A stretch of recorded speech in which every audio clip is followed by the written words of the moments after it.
السلام علیکم ورحمۃ اللہ وبرکاتہ۔ محترم و مکرم ناظرین و سامعین، ہمارے ساتھی ابھی لاک ڈاؤن کی وجہ سے کافی فکر مند ہیں کہ اگر یہ لاک ڈاؤن بڑھا آگے، جیسے ابھی 17 مئی تک ہے، اگر یہ آگے بڑھتا ہے تو عید کی نماز کا کیا ہوگا؟ اس بارے میں کافی ساتھیوں کے فون بھی آ رہے ہیں، میسج بھی آ رہے ہیں۔ تو آج کی نشست میں ہم اس پر تھوڑی سی گفتگو آپ کے سامنے کرتے ہیں۔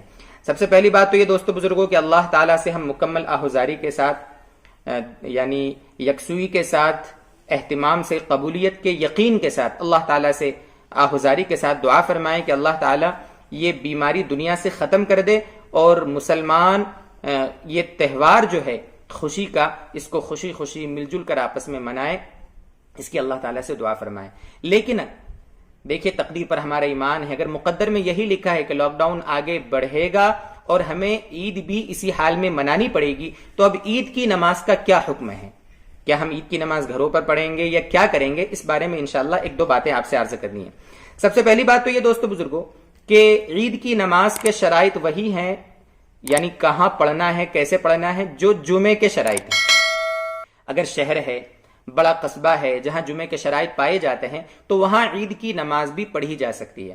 جیسے جمعہ ہم گھروں میں 5-6 لوگ ہیں، گھر کے لوگ تو پڑھ رہے ہیں، مسجدوں میں جمعہ ہو رہا ہے، اسی طریقے سے ہم عید کی نماز بھی اگر لاک ڈاؤن اسی طرح رہا تو اپنے گھروں میں ہم عید کی نماز پڑھ سکتے ہیں، بلکہ پڑھیں گے۔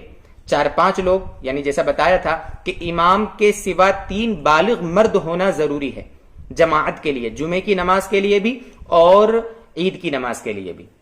اس لیے گھروں میں عید کی نماز ہم پڑھیں گے، اہتمام سے پڑھیں گے، کوئی حرج نہیں۔ مسجدوں میں 4-5 لوگ ہیں، وہ مسجد میں عید کی نماز پڑھ لیں گے، اور گھروں میں جو 4-5 لوگ اگر ہو جائیں تو وہ عید کی نماز کا گھر میں اہتمام کریں گے۔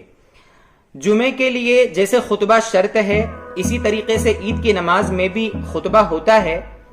فرق 2 ہے عید کے خطبے میں، جمعے کے خطبے میں۔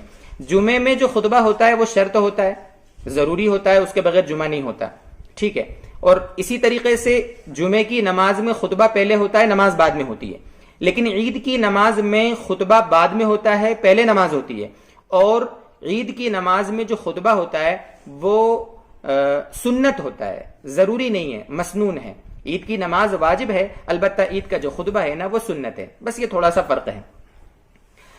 اب اس میں عید کی نماز کی ترتیب کیا ہوگی، کیسے پڑھیں گے، خطبہ دینے کے لیے کیا کریں گے، عید کی نماز کا خطبہ کیا ہوگا، انشاءاللہ اس بارے میں ہم ایک تفصیلی ویڈیو عید کی نماز کی ترکیب کیا رہے گی انشاءاللہ بہت جلد اپلوڈ کریں گے۔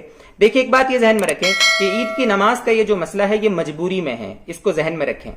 آپ چھوٹی موٹی مجبوری بول کر کبھی بھی عید کی نماز گھر میں پڑھنے لگے، ایسا نہیں ہے، اس کو ذہن میں رکھیں، یہ مجبوری کے درجے میں ہے۔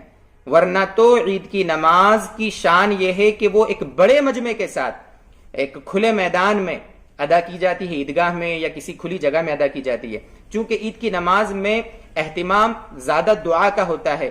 جتنے زیادہ بندے اللہ کے جمع ہوں گے اتنی زیادہ پتہ نہیں کون سے بندے پر اللہ کو پیار آ جاوے اور سب کی دعائیں قبول کر لے۔ یہ عام حالات کے اعتبار سے اجتماع ہونا چاہیے، لیکن یہ جو مجبوری کے حالات ہیں یہاں ایسی صورت میں ہم مجبور ہیں، اس لیے جیسا بھی ہو سکے اپنے گھروں میں عید کی نماز پڑھنے کا اہتمام ہم کریں گے انشاءاللہ۔ کیسے پڑھنا ہے انشاءاللہ اس کا ویڈیو جلد ہی اپلوڈ کریں گے۔ اللہ تعالی ملک سے یہ حالات اور پوری دنیا سے یہ حالات ختم فرمائے، اس بیماری کو جلد از جلد دنیا سے ختم فرما دے۔ وآخر دعوانا ان الحمد للہ رب العالمین۔